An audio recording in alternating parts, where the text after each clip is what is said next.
A formação acadêmica vai muito além do cotidiano de sala de aula. Através da iniciação científica, os alunos constroem e reconstroem o conhecimento aplicados em sua futura profissão. Para desenvolver um projeto de pesquisa, é necessário buscar o conhecimento existente na área, formular o problema, coletar e analisar dados. No fim, aprende-se a lidar com o desconhecido e a encontrar novos conhecimentos. A investigação induz o espírito crítico e criativo nos alunos, além de aguçar a curiosidade e permitir o aprofundamento dos saberes. Seja muito bem-vindo, pois o Universidade Aberta está no ar.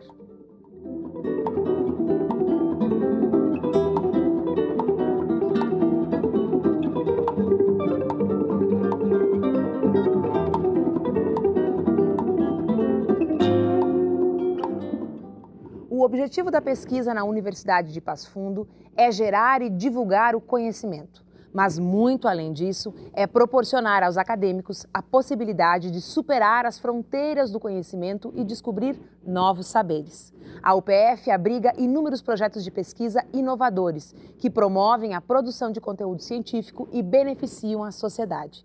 Um desses projetos nós vamos conhecer agora, na reportagem produzida pelo Núcleo Experimental de Jornalismo, em parceria com a UPF-TV. As pedras preciosas despertam o interesse dos homens desde a antiguidade. Através dos séculos, foram utilizadas como adornos e até como amuletos de proteção. E o fascínio das pedras preciosas se manteve no tempo. Hoje, com a lapidação, pedras como a ágata, por exemplo, se transformam em joias e objetos de decoração. A atividade garante a renda de muitas famílias da região do Alto da Serra do Botucaraí. Mas nem tudo são flores. A lapidação acaba gerando milhares de toneladas de resíduos que podem causar danos à natureza e à saúde. Esse tipo de resíduo mineral, quando inalado, pode causar silicose, uma doença que atinge os pulmões e compromete a capacidade de respiração de pessoas e animais. Pensando nisso, professores e alunos da Engenharia Civil da UPF desenvolvem uma pesquisa que dá um novo destino aos resíduos de lapidação. A ideia inicial da pesquisa é transformar resíduo de mineração em artefatos de concreto, ou seja, destinar um resíduo que é gerado em soledade através do beneficiamento de pedras semi-preciosas e preciosas na produção de concreto. Além de retirar um material nocivo do meio ambiente, o resíduo também diminui o uso do cimento na produção do concreto. O cimento é o material mais nobre, o que mais causa danos ambientais, ou mais caro, aquele que tem mais recursos energéticos inseridos nele. A gente consegue diminuir o consumo desse cimento, que seria o principal do concreto, né? Para se ter uma ideia do aproveitamento desse material, em 1 metro cúbico de concreto, o uso de resíduo diminui até 25 kg de cimento sem perder as características técnicas. Esse concreto, com o uso do resíduo de pedra ágata, pode ser usado para construir calçadas parecidas com essa, por exemplo. A pesquisa do curso de Engenharia Civil, que está em andamento desde 2015, já é patenteada e conquistou o Prêmio Inovação Pesquisa Aplicada na Semana do Conhecimento, realizada aqui na UPF. Para o Alessandro Goldoni, um dos professores envolvidos, a pesquisa ganhou o prêmio porque é fácil de ser aplicada. Por ser um problema para a cidade de Soledade, por causar até problema para os trabalhadores, né, problema de saúde para os trabalhadores, e pelo fato da aplicação ser muito simples, então sem nenhum tipo de tratamento do material se consegue usar ele e melhorar as propriedades de artefatos de cimento. O último passo agora é levar os resultados dessa pesquisa para a comunidade. Para conversarmos sobre iniciação científica e os projetos de pesquisa desenvolvidos aqui na universidade, está conosco o vice-reitor de pesquisa e pós-graduação, Leonardo José Gil Barcelos. Tudo bom, professor? Tudo bem, que bom estar aqui. Seja bem-vindo à UniAberta mais uma vez. Obrigado. Professor, antes de a gente falar das pesquisas propriamente ditas, vamos conversar um pouquinho sobre a ideia que mobiliza a Semana do Conhecimento, que é esse encontro entre graduação, pós-graduação, pesquisa, ensino, extensão. É juntar tudo, né? É como a gente diz, né? Existe a transversalidade, ensino, pesquisa, extensão e já colocando a inovação, existe a verticalidade também, né? Que vem lá do ensino médio que nós temos na nossa realidade aqui até os estágios pós-doutorais. Por que não juntar tudo isso, né? Então, isso que a gente tem trabalhado para que as coisas não sejam feitas em camadas, né? Que tipo, não haja assim a pesquisa do stricto sensu, a pesquisa da graduação, é a pesquisa da instituição. Né? Então, essa é a ideia de juntar tudo, fazer que tudo aconteça junto, não em eventos separados, né? Para que essas coisas possam começar. É uma ação indutora, né, do que a gente pensa de universidade. No sentido de que elas possam convergir. Convergir cada vez mais, é um ciclo, né? Eu uso muito a metáfora da espiral, né? Ela não tem um começo, não tem um fim, não tem essa assim, a pesquisa vai ser levada pela extensão. Às vezes a pesquisa é mais alimentada pela extensão do que consegue levar alguma coisa, né? Então esse encontro é muito interessante e é muito comum em todas as sessões você ver aquele aluno está pesquisando uma coisa muito parecida com outro aluno que trabalha num projeto de extensão, não se conheciam. Eu achei muito bacana, eu participei de algumas sessões e nessas sessões tinha projetos de pesquisa, projetos de extensão, alunos de graduação, Sim, alunos de e mestrado e doutorado é. apresentando. Áreas diferentes. E aí, por uma questão de simbiose, estavam no mesmo espaço, por uma questão temática, inclusive, e isso gerar novos frutos para a universidade. Sem dúvida, é o que se busca, né? Então, daqui a pouco estava uma aluna minha, por exemplo, da veterinária, falando lá com os problemas de contaminação ambiental, com resíduos de medicamento. Daí a aluna que era da medicina, eu acho que era medicina, da área da saúde, já se interessou. O aluno do engenharia ambiental lá já se interessou, já tinha uma menina do PPG Eng lá que trabalha com essa coisa. Então daqui a pouco virou uma baita discussão, até acho que a gente teve que cortar porque não dava tempo. Então eu digo, isso é muito lindo, até fica para as próximas que a gente consiga, né, trabalhar de um jeito que estimule essa discussão e essa conversa entre eles, que é muito rica. Professor, o senhor está à frente da pesquisa na universidade há quase 8 anos, né? São 6 anos e meio. Isso, 6 anos e meio. Vai fechar 8 anos em 2018. Como é que o senhor observa essa transformação das nossas pesquisas e como é que isso reflete no surgimento das nossas pós-graduações e mestrados e doutorados? É uma questão que as duas coisas acontecem juntas, né? Porque assim, nós tínhamos já uma pesquisa forte, mas o momento que essa pesquisa começa a convergir para dentro do stricto sensu, se criam programas, ela começa a ter um pouco mais de identidade, porque afinal o programa tem uma linha de concentração, uma área de concentração, linhas de pesquisa. E isso vai dando identidade para a instituição. Então hoje a gente já é mais reconhecido por algumas coisas do que era, né? A pesquisa ganhou expressão, né? Então assim, é a pesquisa que fomentou a expansão do stricto sensu, é o stricto sensu que fomentou a expansão da pesquisa, é muito interessante isso. E nós estamos em outro patamar, isso eu não tenho dúvida, né? Hoje são 21 cursos de pós-graduação funcionando e com pesquisa em várias áreas e cada vez mais internacionalizada. Então é muito bom ver assim, iniciativas como os cursos, que agora já vamos ter de novo, como apoio à publicação, isso se refletindo, então, né, na produção do conhecimento dentro da universidade. Professor, falando um pouco da internacionalização, né, nós vemos um movimento de muitos professores, por exemplo, saindo fazer os seus estágios pós-doutoral, o seu pós-doutorado fora do Brasil e em regiões específicas onde a produção do conhecimento naquela área é muito rica. Como é que isso volta para a universidade? Aí que tá, é o que eu estava até dizendo, a gente dá vontade agora é de montar quase um kit, né, para o doutor que sai para o pós-doutorado no exterior, porque isso já acontece.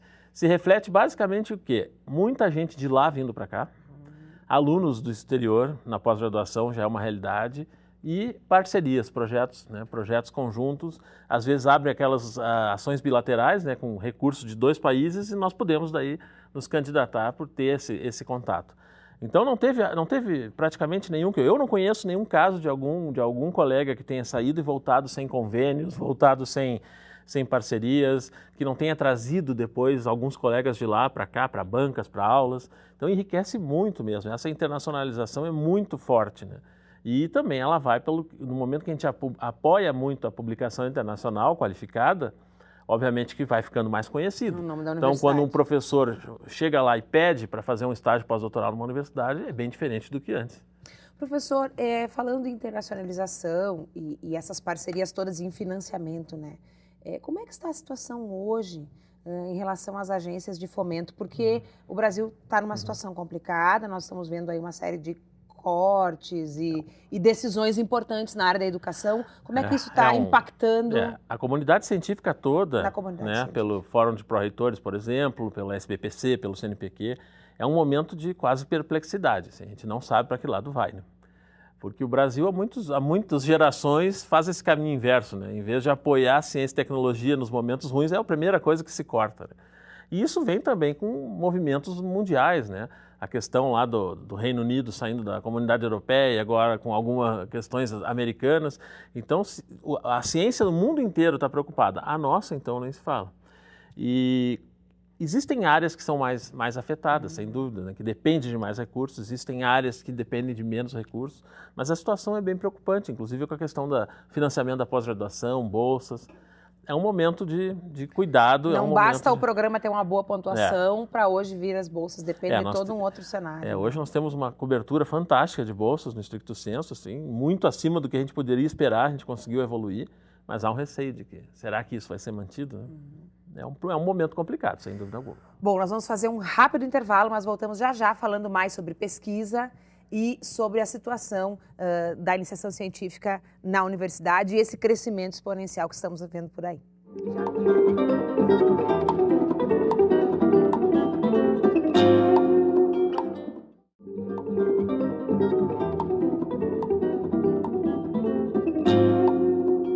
Voltamos com o Universidade Aberta. O programa de hoje fala sobre pesquisa acadêmica. E comigo no estúdio está o vice-reitor de pesquisa e pós-graduação da UPF, Leonardo Gil Barcelos. Tudo bom, professor? De novo. Voltando do bloco, estávamos falando da questão da preocupação, né, dos pesquisadores hoje no Brasil com a questão dos fomentos. E também lembrei da questão do UPF Park, né, que é recente, é uma construção que vem, um complexo que vem sendo construído aí nos últimos anos e também deve impactar de uma maneira muito positiva na produção científica da universidade. Sem dúvida, é uma nova realidade. Óbvio que para isso tem todo um trabalho de criar uma cultura, né? O pesquisador, às vezes, ele ainda tem uma decisão difícil para tomar. Eu sigo por um caminho de patentear e de manter aquilo protegido ou eu publico? São duas coisas que não casam, né? Então, hoje a gente já tem até a figura da defesa de tese fechada, de dissertação protegida, né? Então, uma série de coisas que vão acontecendo e, obviamente, que abre um campo muito grande e muito forte também que o aluno, tanto da graduação quanto do mestrado, doutorado, ele pode sair graduado, pode sair titulado e pode sair empresário também. Então, é essa riqueza da ideia que ele tem agora, durante sua graduação ou durante seu mestrado, já poder ser trabalhada e, quem sabe, virar uma empresa. Isso é um momento interessante, assim, é um estímulo bastante grande. E é para todas as áreas, assim, o parque. Não digo que uma área, todas as áreas tenham condições de fazer uso dele, mas usar ele como instrumento de investigação também, né? Eu sempre digo, é feito por pessoas, né? Então, esse fenômeno da inovação, da tecnologia dentro das universidades merece muito estudo. Também para o público leigo, professora, as pessoas que não estão envolvidas com pesquisa e nem no ensino superior, quando a gente fala em tecnologia, a gente pensa sempre na questão do computador, do tablet, do celular, mas a tecnologia ela é muito mais abrangente que isso. Muito mais abrangente, em todas as áreas, não são só produtos, são processos, são formas de fazer, né? Então é muito mais amplo e ela está presente na vida da gente, né? E todo mundo tem que pensar também que às vezes a gente foca no aplicado como alguma coisa que vai chegar para a gente. Mas o que chega hoje para a gente teve algo muito básico lá atrás, né? Que realmente muda o mundo, né? Então eu sempre digo, a pesquisa aplicada, apesar de não gostar dessa divisão, ela até melhora o mundo, mas o que muda o mundo mesmo é a pesquisa básica. São descobertas como uma clássica delas, o laser, né? Que no momento de sua divulgação foi dito que era uma grande solução para um problema que a gente não sabia qual é. E hoje está dentro de todo e qualquer equipamento, né?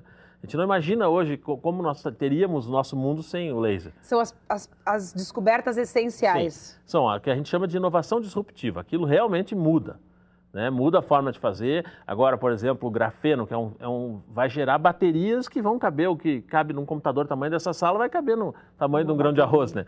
Então, óbvio que isso vai mudar o mundo, é óbvio. Então, como isso vai, o que isso vai gerar para nós? Só que é um processo longo também, claro, né? Um processo de pesquisa de muitos anos. Então, daqui a pouco, óbvio que aquilo vai ser extremamente aplicado, mas lá atrás teve um monte de físico, de gente lá que às vezes é até visto como cientista maluco, né? E é o que propicia essa coisa. Nesse sentido, professor, a gente pode pensar também na pesquisa como algo que se acumula, quer dizer, vem um pesquisador, ele faz uma descoberta pontual e aí, tempos depois, um outro pesquisador parte daquela pesquisa e começa a construir outras coisas. E até essa discussão entra muito forte no porquê publicar, né? O publicar é justamente isso, é colocar as tuas conclusões, a essência do teu trabalho para a comunidade científica. Mesmo que diga que não está certo, mas está ajudando a construir o conhecimento, né? Porque não existe verdade na pesquisa, a verdade é vigente. Amanhã pode ser ver que não era nada daquilo, era totalmente diferente. Só que tu participar disso, a gente vê quando a gente vê hoje novas questões sendo descobertas, descritas, usando conhecimentos lá de trás que a gente produziu, é muito gratificante para um cientista, né? Então não existe fim. É por isso que a gente usou até na nossa campanha, né? A pesquisa ela é movida de perguntas, né? A boa resposta é aquela que abre mais 3, 4 perguntas, né? Isso que move um pesquisador, um cientista de fato, né? Então é muito interessante. Né? Professor, nós apresentamos no início do programa uma pesquisa que foi premiada na Semana do Conhecimento de uma ideia que foi patenteada. Ou seja, ela tem uma propriedade hoje. A universidade tem várias patentes. Sim, né? é uma coisa cresceu muito também nesses anos, né? Nós não tínhamos praticamente nada, hoje já temos várias. E claro, daí a isso ser licenciado, virar um produto, tem todo um caminho. Mas se esse conhecimento entrar... A patente é aquilo que dá autoria, isso. né? Que determina a autoria da ideia. Agora, se uma empresa achar que vale a pena licenciar aquilo, nós ganhamos, além de prestígio, ganhamos financeiramente também. O inventor ganha também. Então, é um processo importante e que vai para todas as áreas. Eu tive um aluno que acabou de patentear um aparato lá de análise de comportamento que não existia no mundo nenhum. Ele teve a ideia, está patenteado. Né? Então, bom, se alguma empresa for produzir, ótimo. Lembrei do leite condensado, não tem? Esse também tem, mas não é, mas esse também tem vários usos de soro de leite, uma série de coisas que a universidade detém junto com os professores. É um momento interessante, a gente estimula isso, né, para que a gente possa ir criando essa cultura da proteção, né, também do conhecimento, porque daqui a pouco esse conhecimento está em outro lugar e se não tiver essa proteção, quem usar ele é que vai ser o detentor, né? Apesar de ter sido feito aqui.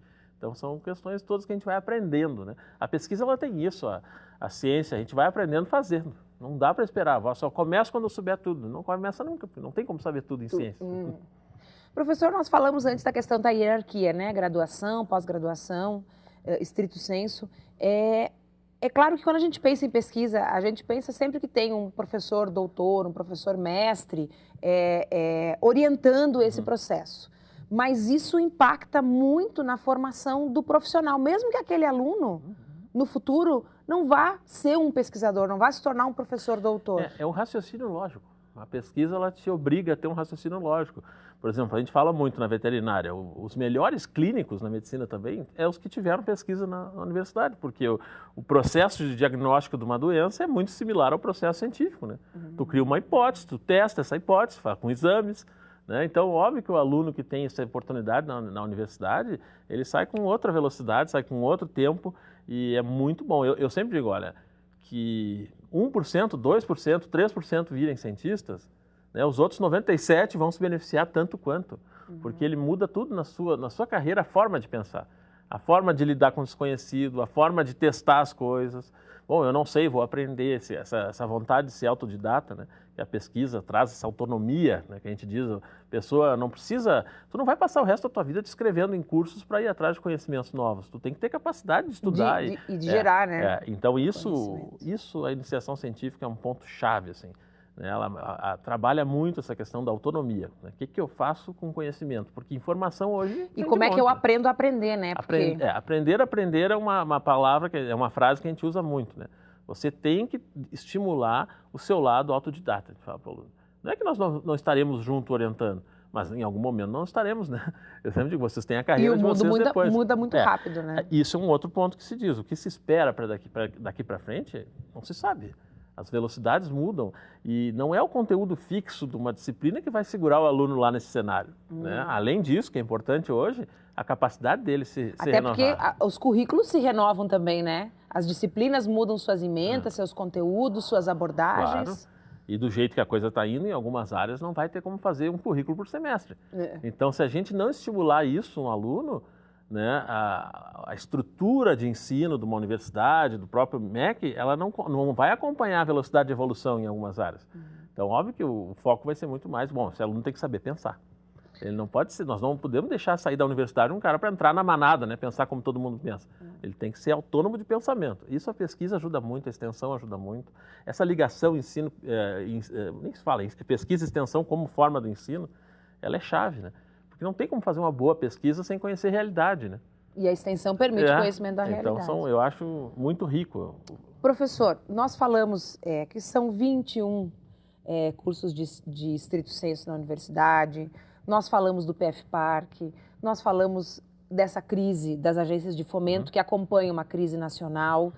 É um cenário bom e, ao mesmo tempo, preocupante. Como é que nós podemos prospectar a pesquisa da universidade a partir disso? Eu sou otimista, né? Eu sempre acho que as crises ajudam também. Porque quando tu tem tudo à disposição, às vezes a falta de dificuldade, a facilidade, não te estimula muito estratégias de lidar com problemas, né? Então, eu conheço muitas realidades, muitos pesquisadores que mudaram suas linhas, que melhoraram suas linhas de pesquisa para fazer coisas que não dependem tanto de dinheiro imediato. Eu sou um exemplo, eu uso muito, trabalho muito hoje com comportamento, que comportamento eu tendo uma câmera para filmar e um programinha que tem uma taxinha de nada por ano, eu analiso e tenho resultados ótimos e publicamos muito bem e contribuímos com conhecimento nessa área. Então, eu vejo como uma oportunidade também, né, de melhorar essa questão metodológica da instituição, de forçar que as parcerias ocorram. Tu não tem mais dinheiro de fazer tudo. Sozinho. Então, tu vai buscar colegas, tu vai usar equipamentos de outros colegas, tu vai unir projetos. Então, eu acho que a gente consegue, claro, com algumas dificuldades, algumas áreas mais, outras menos, a gente consegue usar esse momento também para crescer. Eu acredito nisso. E eu acho que a Universidade de Passo Fundo agora não tem mais volta, em termos de... A pesquisa se consolidou de um jeito, o stricto sensu se expandiu tão fortemente que isso é uma realidade que, obviamente, que vai mudar o jeito de fazer daqui para frente, né? O grande desafio da universidade, sem dúvida nenhuma, é integrar tudo isso. É que tu olha assim, ó, que eu não sei pela idade ou pelo... Tu não sabe se esse aluno é da graduação, é do mestrado, é do stricto. É impressionante. Que as coisas estejam acontecendo, né? Até porque existia uma época em que os professores que faziam mestrado e doutorado tinham 40, 50, 60 anos. Às vezes, gente muito velha que começava a fazer um doutorado. Hoje a realidade é outra também. A gente sempre diz, o maior fator de retenção de talentos é a pesquisa. É o stricto sensu, é o PARC também, será o PARC. Porque o doutor que se forma hoje, ele se forma querendo fazer isso. Eu sempre digo, se a gente não tem, em áreas que a gente não tem nada, nenhuma iniciativa, né, ou de stricto, ou em relação ao PARC, é considerado quase como, eu digo, é o meu primeiro emprego. O cara entra aqui, tem uma experiência, uma universidade que dá isso e vai embora. Então, hoje, quando a gente vê o stricto sensu cobrindo, abrangendo praticamente todas as áreas, né, isso é uma riqueza que essa instituição tem daqui para frente e tem que saber usar. Quantos professores pesquisadores nós temos hoje na universidade? Mais ou menos? Não, passam de 200, né? E dentro do stricto sensu, em torno de 146 docentes ligados aos programas, né? Existe ainda, e acho que por um bom tempo vai existir, uma pesquisa forte também fora do stricto. Claro que ela diminuiu muito. Não que ela diminuiu, ele migrou para o stricto. Exato, o stricto cresceu muito. Mas é um momento interessante, é um momento que a gente vê também a volta do professor para lato também, que é óbvio que ela sentiu o baque, né? Tu tens 50 docentes atuando no stricto sensu, e agora mais de 150, esses 100 obviamente que deixaram de fazer alguma coisa. E num primeiro momento muitos deixaram de fazer lato. E hoje começam a voltar, a gente está vendo um fenômeno muito interessante. Mas sem dúvida. Então, e dá um diferencial que só uma universidade tem, né? E isso é um momento excelente para a universidade. O futuro é muito, muito bom, a gente vai saber usar isso e crescer ainda mais. Professor, muito obrigada pela sua presença. Eu que agradeço. O Universidade Aberta de hoje fica por aqui, mas este e outros programas estão disponíveis em nosso canal no YouTube ou pelo site nextjor.com.br. Voltamos na semana que vem para mais uma conversa no Universidade Aberta. Eu espero você.